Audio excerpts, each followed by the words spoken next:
লাগছে? অনেক ভালো লাগছে, চা খাওয়ার জন্য এখানে আসলাম। এই শুক্রবারে মানে ঘুরতে আসছি। এখন আসি হলো সিলেটের চা বাগানে, এই যে শাহিন ভাই। তো এখন আমরা ঠিক যে জায়গার মধ্যে আছি, আমি আগে নিচের অংশটুকু দেখাই।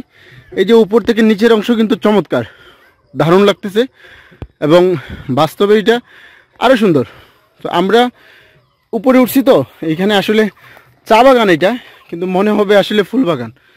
এত পরিমাণে ফুল ফুটছে, নানান রঙের ফুল, এই যে নানা রঙের ফুল, ভিন্ন ভিন্ন কালার। এই যে দেখেন একটা ফুলের মধ্যে কয়েকটা কালার, ঠিক আছে? এই যে হলুদ, লাল, নীল, কত রঙের ফুল, ঠিক আছে? বিভিন্ন কালারের ফুল আসলে এখানে ফুটছে। উপরে উঠবো, একদম উপরে।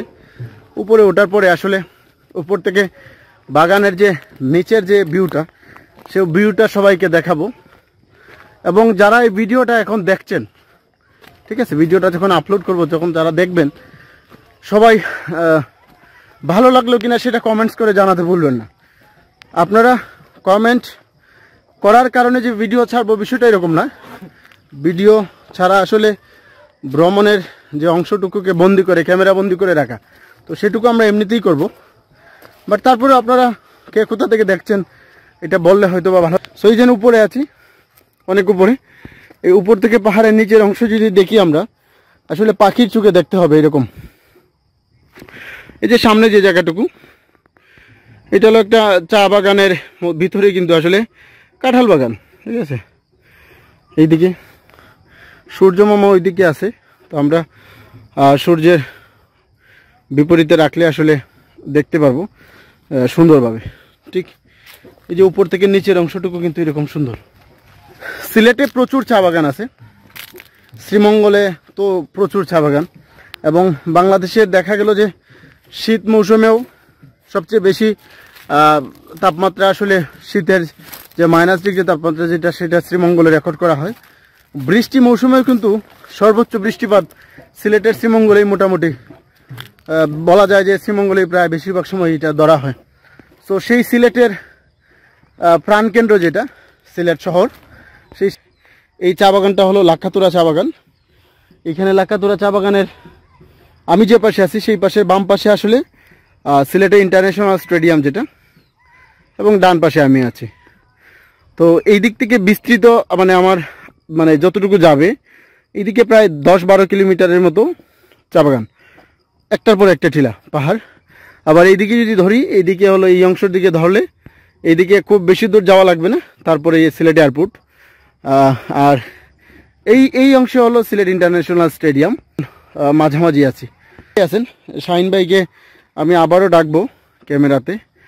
আসলে আমরা তো ঘুরি, তো টিলাতে আসলে পাহাড় না সমুদ্র, পাহাড় না সমুদ্র, এটা বললে শাহিন ভাই কিন্তু বললে যে সমুদ্র তো অনেক দেখছি, পাহাড়ে যেতে চাই, যদিও বান্দরবনে যাওয়ার আমাদের খুব ইচ্ছা। তো আজকে এইদিকে আসার কথা ছিল, রেল স্টেশনে যাওয়ার কথা ছিল। আমি বললাম যে চা খাওয়ার জন্য চলেন যাই। তো শাহিন ভাই, তো কেমন লাগছে? অনেক ভালো লাগছে, চা খাওয়ার জন্য এখানে আসলাম। মূলত আমাদের উদ্দেশ্য ছিল আজকে রেল স্টেশনে এক্সপ্লোর করব, মানে রেল যে আসার যে একটা সৌন্দর্য, বাইরে থেকে বসে বসে দেখে, এটা অনেক ভালো লাগে। তো আমরা প্রায়ই রেল স্টেশনে যাই, আজকে যাওয়ার কথা ছিল, তবে আমরা যে চা বাগান দেখতে আসলাম, চা বাগান আমরা দেখলাম, আপনাদেরকেও কিছু দেখালাম। তো আমরা চা বাগান দেখা শেষ করে অবশ্যই রেল স্টেশনের উদ্দেশ্যে রওনা দেব।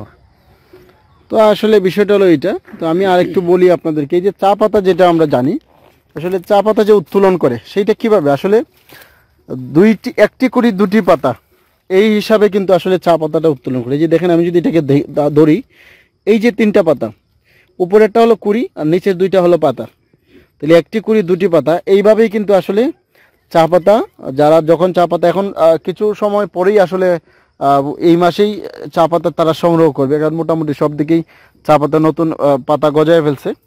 তো যার কারণে এইভাবেই একটি করে 2টি পাতা করে এইভাবে আসলে যারা চা পাতা সংগ্রহ করবে। আমি আসলে ছিঁড়ে দেখালাম না, কারণ দরকার নেই এই পাতাটা ছিঁড়ার, এটা থাকুক। তো এইভাবেই কিন্তু আসলে চা পাতা সংগ্রহ করা হয়।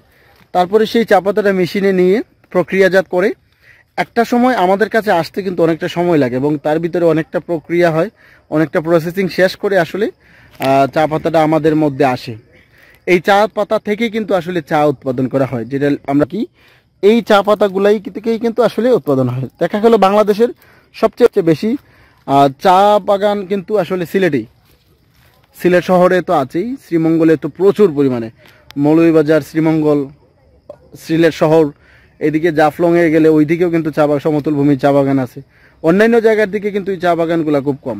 তো সিলেটে যারা আসেন নাই, আমি রিকোয়েস্ট করব সবাই আসেন, সিলেটে ঘুরেন, এবং আমাদের যদি কোনো হেল্প লাগে সেক্ষেত্রে আমাদেরকে বললে আমরা অবশ্যই হেল্প করার চেষ্টা করব যতটুকু আমাদের সাধ্যের ভিতরে আছে। এভরিথিং সহযোগিতা আমাদের কাছে পাবেন, গাড়ি থেকে শুরু করে থাকা, খাবার, সব কিছু সুযোগ সুবিধা আমরা আপনাদের জন্য আমরা করে দিতে পারবো আমাদের অভিজ্ঞতা থেকে। সো সবাই ভালো থাকবেন, সুস্থ থাকবেন, ভিডিওটা ভালো লাগলে শেয়ার করে রাখবেন।